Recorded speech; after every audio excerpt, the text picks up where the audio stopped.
Hi, Eddie. Hi. Thanks so much for being on the Original You podcast.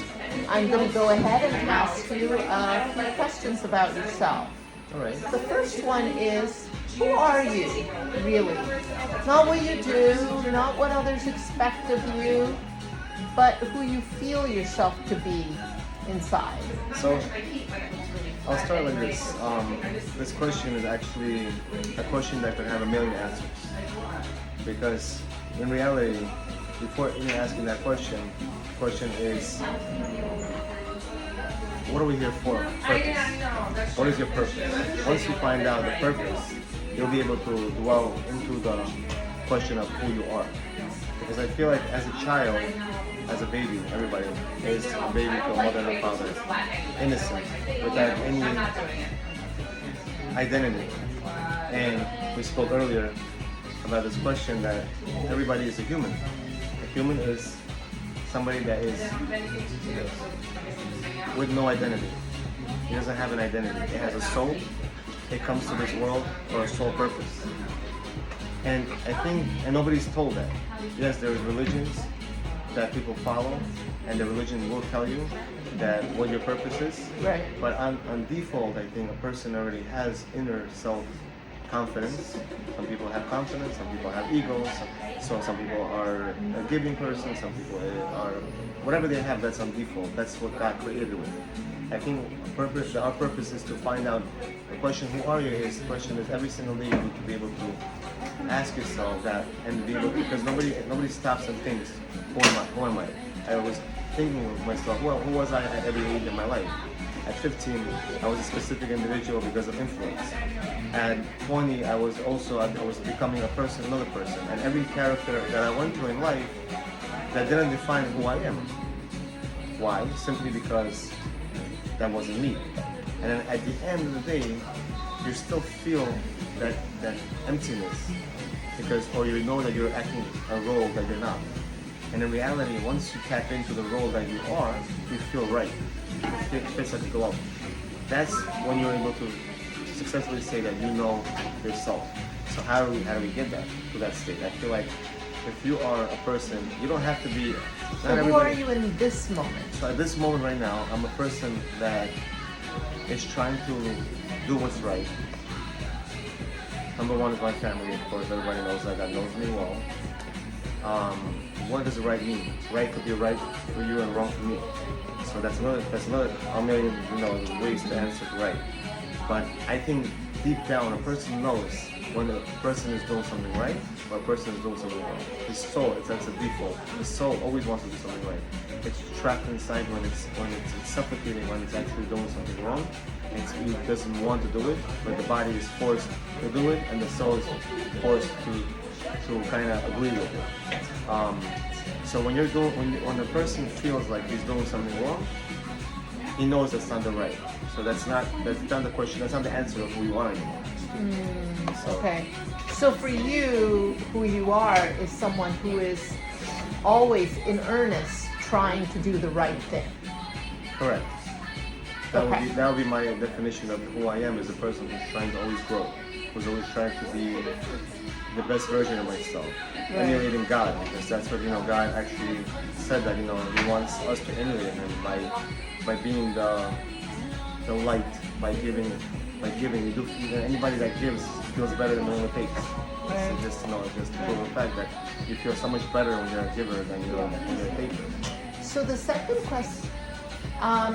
Who are the human beings, the family, the culture, the education? What has the human community, or how has the human community shaped who you are? So, the expression, sit with 5 people that are smart, you'll be the 6th. Sit with 5 fools and you'll be the 6th. Sit with 5 fools, you'll be the 6th. So that actually is very, very important. Who your circle is what defines you and what makes you.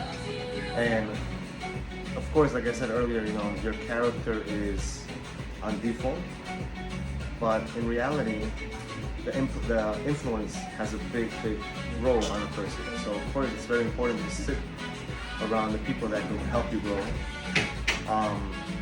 So yes, my family, has definitely made me, my father, may he rest in peace, his right morals, his right upbringing.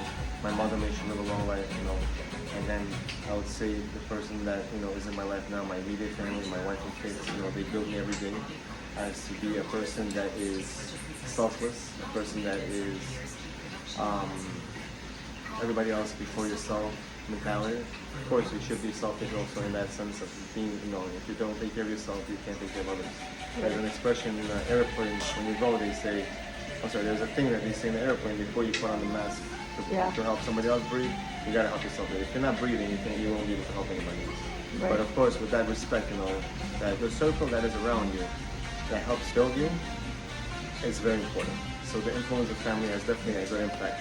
There is an expression also that, you know, people say that you could have a person that could build you, a person that could destroy you. Words are very powerful. I feel like encouragement, right words. People are always looking for, as actually a funny thing I'll tell you. We went to a marriage counselor, not marriage counselor, a book, a writer that wrote a nice book about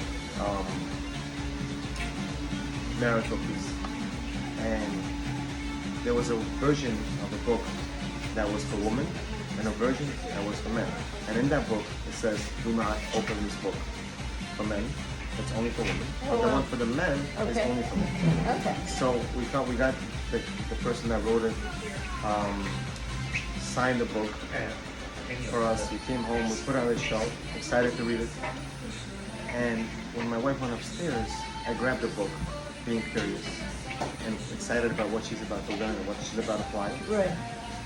I jumped into I just randomly opened a page and I said, let me just see what is she going to be reading soon, and she's going to be applying soon. Right. And it said word for word these words: before you're trying to learn the role of your spouse, learn your role. And I took that in my life with everything. We're always trying to change people. We're always trying to see how I could influence, impact, or change a person. Before you want to change anybody, change yourself. Mm-hmm. And how do you know that you're happy with yourself? It's something that you'll never be satisfied with the way you are, and that's a great thing. It's a good thing, because you're always going to be hungry to grow. If you're going to go ahead and you're going to be give yourself a pat on the back and you're satisfied with your decision, then you're done. You're perfect. You're an angel, and nobody's perfect. Everybody is here to grow.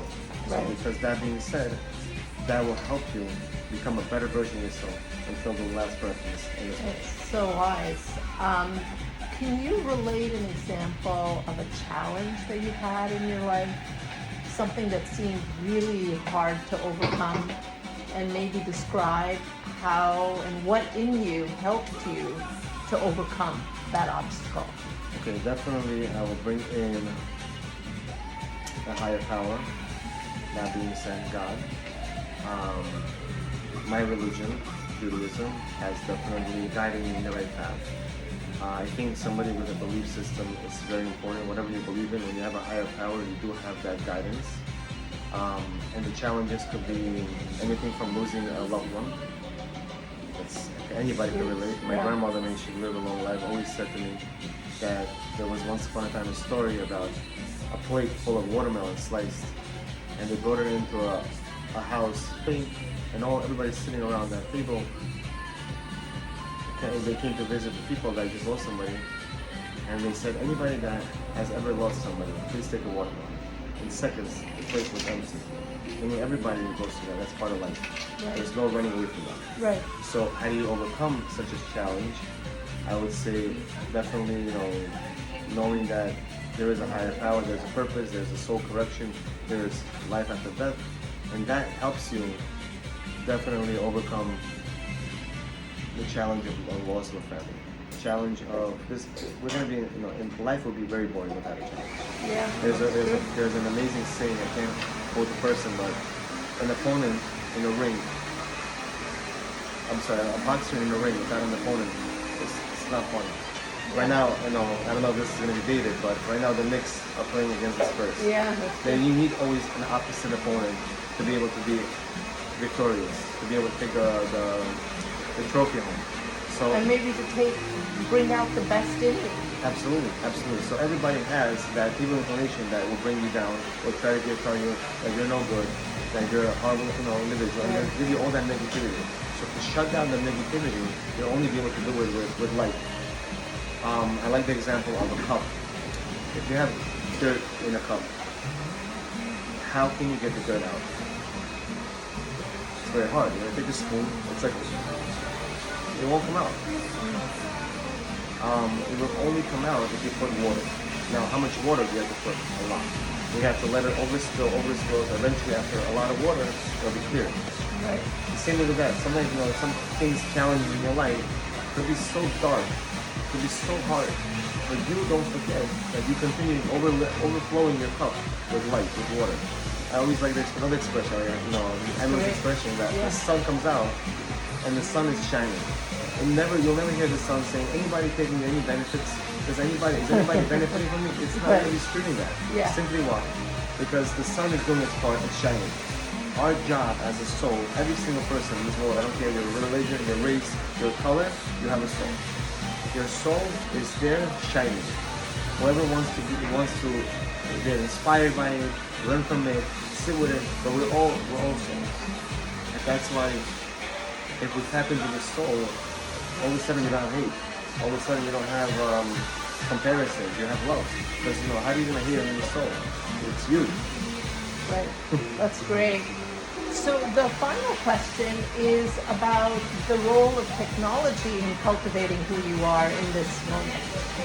So, you can talk about technologies you use, how they're harmful or helpful to you and have been in your life.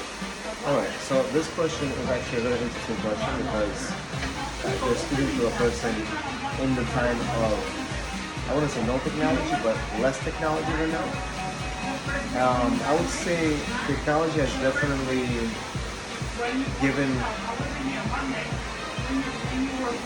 comfort, if you look at it as comfort, in terms of problem solving, but it has definitely taken away a lot of human interaction. It has taken away ability to think. That's why it's very important to be able to not let these things control our life. How? You see everybody walking around with this either in their pocket, in their hands, strapped to it. Yeah. It's like their battery. It's like their charger. It's like an arm or a leg. Yeah, it's an like appendage. It's like a heart. It's like the second person is like, where's my phone? They're jumping. Right. Or they left their phone at home. They're going back. Yeah. And I have to get my phone. So it becomes so part of us that in reality, it's not part of us. I don't think that we got used to it. Right. We are a creature to habit. Yeah. We take it because it's something that we're used to. Does it define us? Does it help us? Yes. Does it define us? No. We can live without it. And another thing I'll tell you, we do have one day in a week where we're disconnected from, in Judaism, we have one thing that we do, we disconnect from technology. And as a child growing up, I found that very hard because I found that, listen. That's on the Sabbath. Yeah. Yeah. And I just say, like, this is so hard. I can't talk to my friends. I can't play my video games. Like, what kind of fun is that? As an adult, as I got older, I realized that you need to disconnect to connect. We're so connected with gadgets that we're disconnected. And That's profound. That's great. Yeah, where the only way to be able to connect today, people feel like they have 100 friends on their phone, but when they can't sit with one person and have a good time. Me and my wife, when we go to dinner, we try to put our phones far away. This became a new thing where people started doing like, if they want to respect you, they won't leave their phone out this way. They'll flip it. Yeah. In reality, you have to put it away. Yeah. Because when I'm giving you my undivided attention, that means I'm giving you my undivided attention and nothing else should be around me. That is showing you that you're more important than this. The same thing when you come home and your kids are running around and this is like constantly in your hands. The kids grow up wanting the gadgets in their hands and like, I can't stand you with this technology. Yeah. And the reality is that we're showing them that this is important, this is valuable. And by being disconnected from once a week, I'm able to, 4 times a month, I'm able to disconnect from gadgets. You want to save it was something that I grew up with, Yeah. and then started seeing the value in it, and started seeing that I'm able to, back to the question you said, who are you?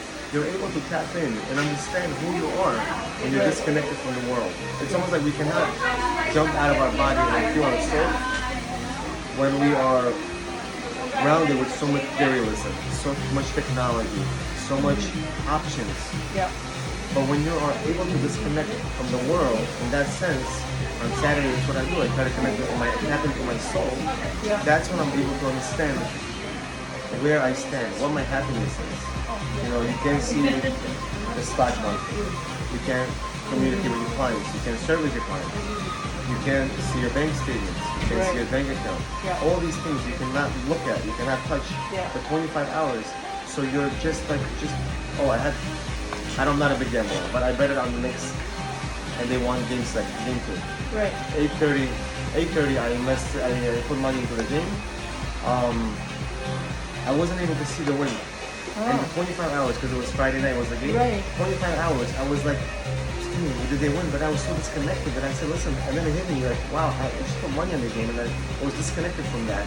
And the adrenaline was like, it was insane. It was Right. But I guess you see how much technology, when you make it so important, all of a sudden, every Friday and Saturday, I don't care about technology, I don't care about sports, I don't care about anything. That moment, when I invested into something, I was looking at, like, my life depends on it. Right. Because so who is in control? Are you in control or technology in control? You are in control. I showed that it was important to me that week. Right. All of a sudden, technology was taking over me, and I couldn't wait to get on my phone and check. Right. But in reality, we are in control of our. But we give away the control. Exactly. Yeah. Because now AI is a great thing. Yeah. But AI is solving your problems almost. People are questioning every question. They're asking what they should do, what conversations they should start with their loved ones, Right. what color they should do, they're asking what they have to, how they service their hair, and all these 100 questions. You know, they're asking. That the crazy thing is that what defines you as a person. I think if you just disconnect from this, and it doesn't have to be Jewish or Christian or Muslim or whatever you are, to be able to have this. You are in control of your body. You are a human. You are a soul, and you're able to disconnect from that. Whatever time, an hour, 2 hours, doesn't have to be, and to be able to ask yourself these questions. Nobody sits and asks themselves these questions. Nobody sits and communicates with themselves. We have this amazing thing in Hebrew. It's called makshala. Makshala is your inner thought that nobody could read, nobody could understand. I don't know what you're thinking right now. You don't know what I'm thinking right now. I could be speaking, but I could be thinking 100 other things. Yeah. You will never know that. Yeah. But that's your inner self. That's your soul, Right. constantly screaming. And sometimes it'll tell you like, don't do that. Do this. And that's sometimes all you have to do is just listen to it. Right. Once you listen to that, and you allow it to speak, sometimes it's your best friend. That's so cool. Thank you Sometimes- so much. Sometimes it could be things that thank God that nobody knows and nobody hears, because Right. and thank God it stays there and it should get blocked out. But again, the whole pouring, you're pouring light, you're pouring positivity, you're pouring a lot of energy, of positive manifestation is in a lot of in a lot of religions. The more you put in the positivity, the more you can give off positivity. There's a reason why she asked me to be able to sit on her podcast, because she felt an energy. We are all energies. We are all people that are able to give off that positive light. So may we all be able to give off that light. And again, somebody who is able to act like it could sound good on paper, it could sound good on video, but you're only going to be successful in something like this is if you tap in every single day and ask yourself, where are you? Who are you? All these questions we don't ask. We just go and we think that we are a specific individual, but we're never that, because we never sat and asked ourselves. This is really a lot of wisdom. So I thank you I thank you. for being on the Original You podcast.